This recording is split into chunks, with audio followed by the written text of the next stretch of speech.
to me, Cassell and Lee are more important. They're more important than Van Gundy. Van Gundy's going to get the headlines because he's Jeff Van Gundy, and he's back semi in coaching right now. But ultimately, those other guys are the ones that are dealing with the players every single day. And I think it's, again, you need a strong locker room here. As much as anything, I don't think it was fractured last year.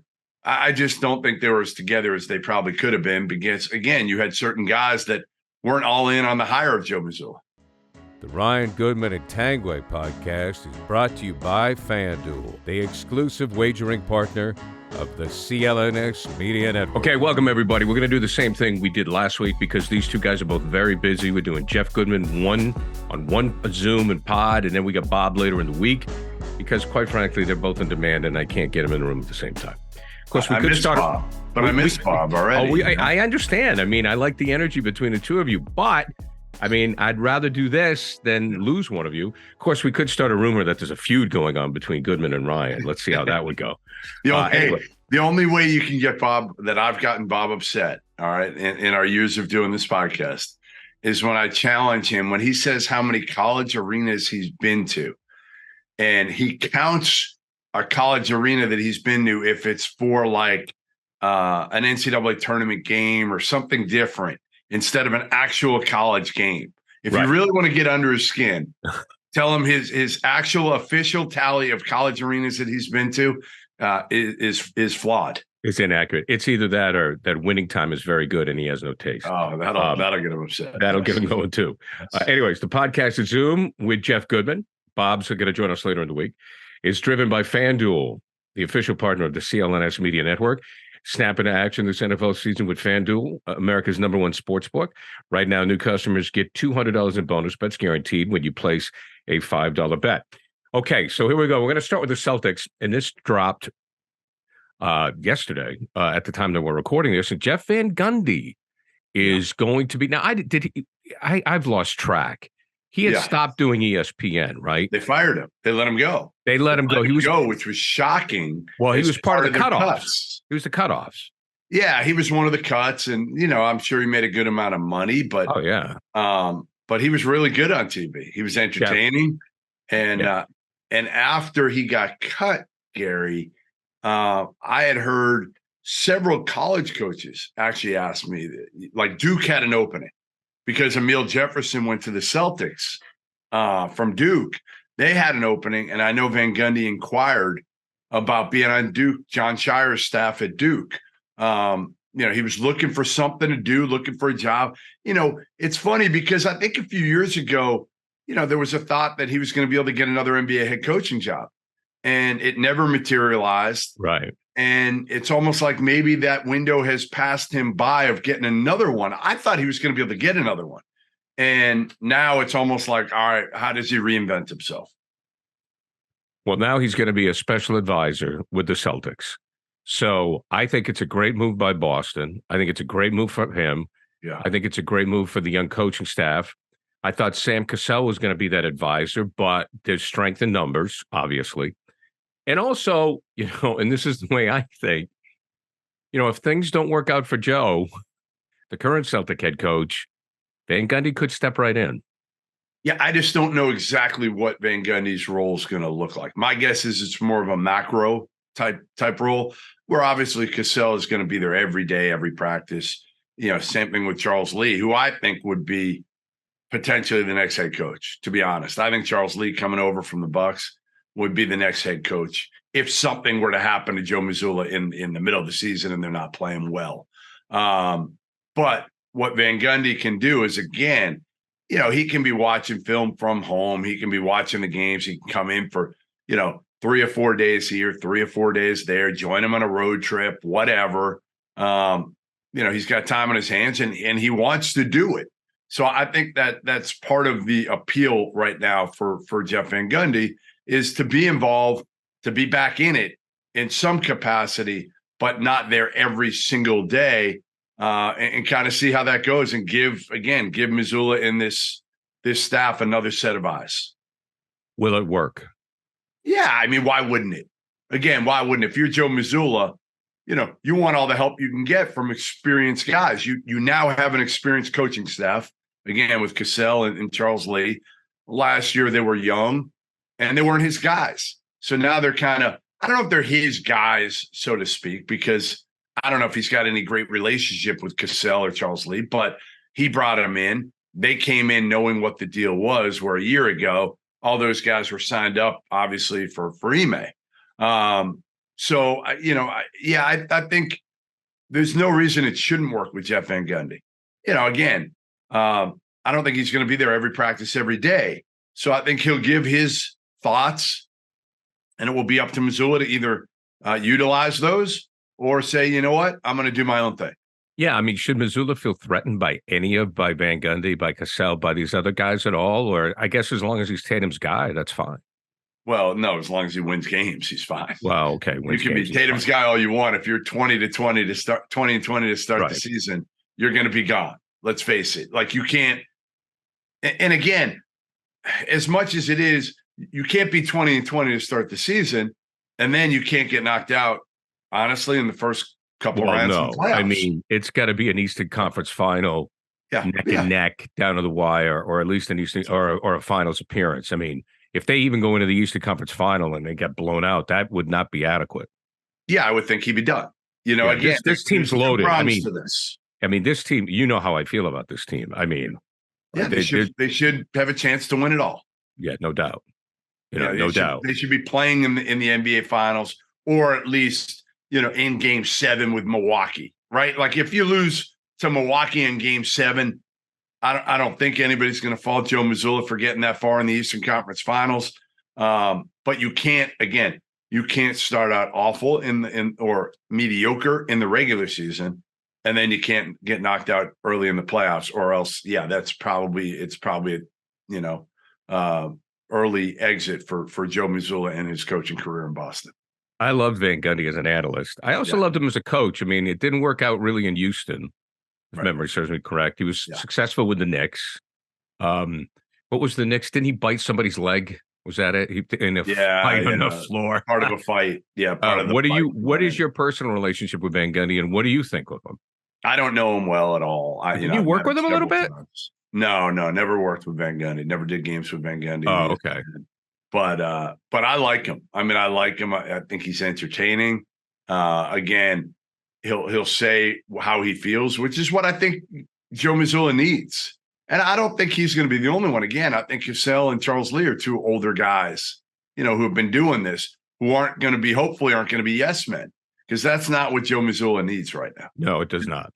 He needs these guys to come in. Again, to me, Cassell and Lee are more important. They're more important than Van Gundy. Van Gundy's going to get the headlines because he's Jeff Van Gundy, and he's back semi in coaching right now. But ultimately, those other guys are the ones that are dealing with the players every single day. And I think it's, again, you need a strong locker room here. As much as anything, I don't think it was fractured last year. I just don't think they were as together as they probably could have been, because, again, you had certain guys that weren't all in on the hire of Joe Mazzulla. That is correct. Yeah, we know what that situation is, and that situation is now gone. I want to talk about. Got rid of the guys. Again, we've talked about it. They got rid of the guys that probably were the most difficult for Mazzulla to coach. Obviously, Grant Williams wasn't a Mazzulla fan because he wasn't playing a whole hell of a lot. Marcus wanted Ime. We knew that publicly. You kind of knew that. And then Brogdon, I don't think a lot of people kind of knew, because Malcolm doesn't say a ton. But you could kind of see it even after they got knocked out of the playoffs last year. He was pretty vocal, I think. And then when they tried to trade him, obviously that was kind of the final straw. Right. Get ready for the NFL season with incredible offers from FanDuel, America's #1 sportsbook. Right now, new customers can bet $5 and get $200 in bonus bets. Guaranteed. That's guaranteed. Plus, all customers who bet $5 will get $100 off NFL Sunday Ticket from YouTube and YouTube TV. Now is the best time to join FanDuel. It absolutely is. The app is easy to use, and you can be on everything from spreads to player props and more.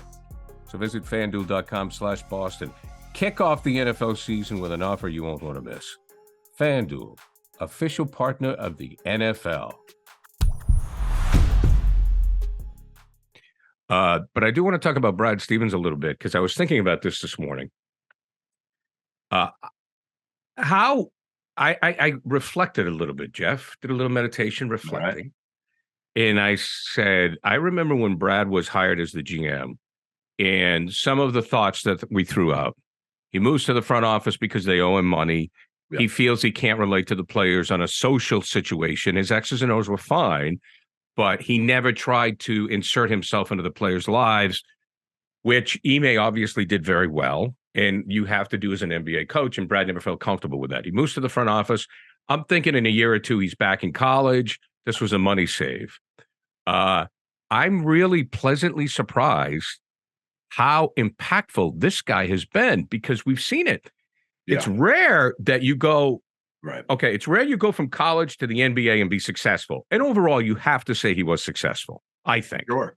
Look at what he did early. Successful. Yeah. Early in his career, he maximized their talent and made them relevant enough, honestly, so they could get to the point they are now in a way. Right. So there's that. Then he goes in as a GM, and generally for a coach to become a GM and make the moves he's made, I'm really pleasantly surprised. You? Yeah, I'm very surprised. I mean, again, I didn't know how long it would be. I thought it might be a year or two. But again, here's the deal with Brad. I think part of the reason he loves us too is because he gets to watch his kids grow up, and right. When you're a coach, you're in it every day, right? I mean, somebody's pulling at you. Now, it's not like it wasn't in college where he's on the phone recruiting all the time, right? He would tell me when he got to the NBA, he'd be like, yeah, I'm driving home from practice and I got to look for people to call. Nobody's calling me, but they're on the road all the time. That's the difference. These road trips, you're not seeing your family for, a week at a time, maybe even longer. You're gone a lot. You're gone a lot during the season because of the length of the season as compared to the college season. But again, this gives him the opportunity to pick and choose when he wants to go out and evaluate players. If he needs to see a certain player at Kentucky, well, he doesn't have to go for a certain game. No. He can pretty much make sure he's around for anything big that happens with his son or his daughter. And his son's going off to college next year at Notre Dame. Daughter's a little bit younger. So I think that has provided him with a little bit more time with his family, which is very, very important to him. And I give him credit. Like, the one thing I always worried about, Gary, was like, is Brad Stevens too nice to be a GM? Is he too nice to trade away Marcus Smart at the end of the day? Or, somebody, Grant Williams, whoever it is. But I think, there's the business side for Brad Stevens. And there's the human side for Brad Stevens. And the business side, he's got both. I mean, I was told, listen, when he made the trade, the most recent trade, yeah, he felt bad, trading those guys away.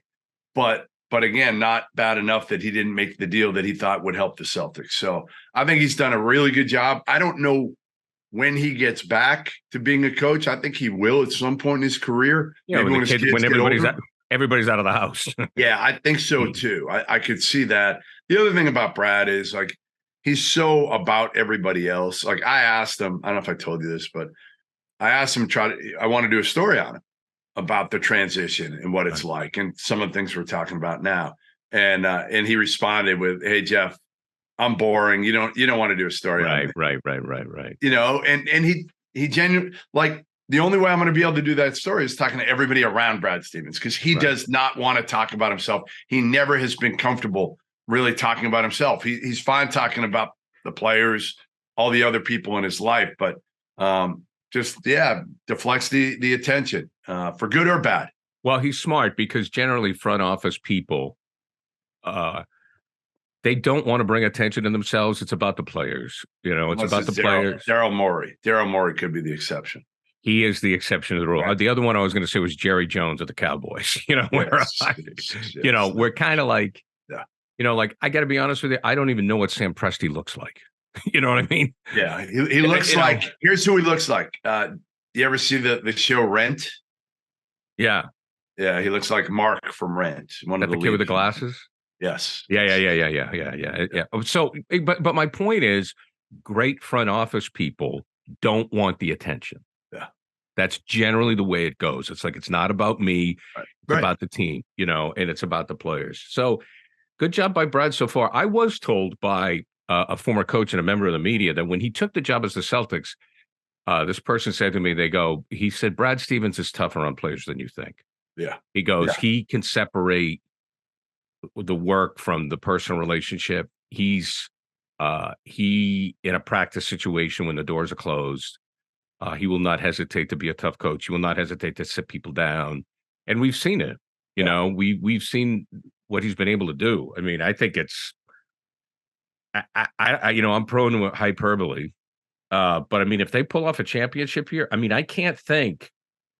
I mean, I'm just thinking of I was just thinking this morning, guys who have gone from coaching to front office and had that success.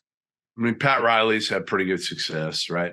Pat Riley, I was thinking in all sports, Pat Riley's the only, Jerry West. Yeah. Jerry West, maybe, but I don't know. I guess I could go Dallas Green. Didn't he win a World Series? He's done a good job. John Lynch has done a good job. But he was never a coach. Oh, he was never a coach. Player. And that's what I'm saying. It's going from a coach to the front office usually really hard. It is. Now, I think Brad has used it to his advantage because, again, the knowledge that he gained. Right. You think it would be good. You think it would be a major advantage, again, because you've coached against all these players. It's different. You're down there in the trenches. Plus, you're hearing other players talk about those players. So you're hearing, honestly, a lot of information that some GMs never hear about, what the character, the intangible stories, things of that nature. So I think Brad has used it to his advantage. Yeah, I think so too. I also think about Belichick, to me, who's arguably the greatest football coach of all time. I think he's one of the greatest coaches of all time. But, his front office work will always be questioned. Right. It's very, and obviously it's not at the same time, but, Riley's probably the guy. Robert Riley is probably the standard in all this. So I think it's easier too. I think it's a little easier to do in NBA than it is sure. in NFL. Of course it is. Right. You have fewer players. You have fewer players. And again, if you do that, you got to rely on your scouting department as well. I mean, again, if you're Bill Belichick, you shouldn't be making a lot of these decisions because as we know from our friend Michael Holly's book, sometimes he's overruled his scouting department. It's come back to haunt him. Yep. The other thing too is you have to let go of the coaching range, which he has done. It seems that he has let Joe, learn, make mistakes. I mean, that's the thing. I'll use Belichick as an example. I can't imagine being the coach and Belichick being the GM. It would be terrible. I mean, just the persona of Bill, and I'm not even saying Bill would be bad at it. Yeah, it's just the persona of Belichick, being up in the booth, looking down at you coaching. Totally. Brad has that ability to not put that kind of pressure on Joe. Yeah, he's very understated, for better and worse or worse, because as a coach, we wanted him to be more of an MFer, right? Well, as a GM, he's good because, again, he'll be there for Missoula when he needs him, but he's not going to be there all the time, sitting at practice, watching every practice. He probably learned from Danny. Ainge was really good at that, actually. Agreed. Ainge was really good at that. Okay, moving on. Wembanyama, early returns. What do you think on the big guy? I mean, ridiculous. Some of the things he's doing are just absolutely ridiculous, whether it's, taking the ball off the glass defensively, taking it all the way up the court and then driving to the basket. He looks, honestly, he moves like a guard. Right. And then, the play that Trey Jones threw him the ball that he dunked right over 6'10" Thomas Bryant. And Thomas Bryant, the look on his face after it was like it would have been like you or me dunking on a 4-year-old kid. That's kind of the look on the face of Thomas Bryant, was like, what the hell just happened there? And Thomas Bryant, again, is 6'10", 250 pounds. This dude, what he can do, we've never seen before. I feel comfortable saying that now. We've never seen this before in the NBA, obviously, with somebody 7'3" who can move and do the Durant's the only one, right? I mean, yeah, and Kevin's 7 feet, but this kid, what he can do going up for the ball and defensively, how he can honestly, how he can close out on guys shooting the ball from the perimeter. It's insane. It's absolutely insane. So I think he's going to be as good as advertised. Again, the key for me, just like it is for Chet Holmgren, same thing, just staying healthy. This kid's more, I think he's more prepared to stay healthy, if that makes sense. I think he's always had somebody there with him worrying about, stretching and things of that nature. Like, I think at a younger age, he's been told what to do in order to give him the best opportunity to stay healthy for that game and long term. Cool. All right, Jeff, I know this is something we never want to talk about because we're both sick of it, but just in the effort of pleasing the audience, 30 seconds on Philadelphia and the drama with Harden and what's going on with Morey and all that stuff. I mean, it's just incredible to me how vocal Harden continues to be, calling out Morey. Liar this, liar that. And like, my take is, like, first of all, you knew what you signed up for. Okay, you knew. You've been with Daryl Morey for a long time now. Right. You're with him in Houston. Like, again, and I'm not the biggest, like, I'm not a part of the Daryl Morey fan club at all. Okay, at all. I don't know where I want to side with this one. I think I want to side with neither, because James Harden, we've seen him in Houston. And what did he do? He quit. He quit to be traded. What's he basically going to do here? He's going to quit to be traded. Like that's awful. And oh, by the way, you opted into a deal, a final year of $35 million. Nobody feels sorry for you. Nobody feels sorry for you. They do not. So, like, I don't know. I honestly, I wish that both of them, we sent them both to a deserted island together. Yeah, you both. I do. I think they should both have to deal with one another and not affect anybody else, and send them to a damn deserted island and let them deal with each other for the next year, and then you can come off. I've never been a Philadelphia Sixer fan at all. As a matter of fact, I have hated them as much as the Yankees or the Lakers, but I do feel bad for the Sixers because they should be in the hunt. I mean, feel bad for Joel. That's who you totally. Feel bad. I mean, I love the kid. I think it should be the Sixers, the Bucks, and the Celtics. That's what it should be. With a player like Joel Embiid, that's what we should be seeing, and we don't because of this crap show. And now the bottom line is, like, what are you going to get for nothing? You're screwed. What are you going to get? You're going to get, maybe 50 cents of the dollar if you're lucky. Yeah, if you're lucky. Who wants it? Jeffrey, always a pleasure, my friend. I know you're very busy. We will talk to Bob later in the week. The Jeff Goodman, Bob Ryan, Tanguay Along for the Ride podcast and Zoom, sponsored by FanDuel, the official partner of the CLNS Media Network. Snap into action this NFL season with FanDuel, America's #1 sports book. Right now, new customers get $200 in bonus bets guaranteed when you place a $5 bet. All right, Jeff, safe travels this week. You got it. Thanks, Gary. New FanDuel customers can bet $5 and get $200 in bonus bets guaranteed. Plus, all customers who bet $5 will get $100 off NFL Sunday Ticket from YouTube at YouTube TV.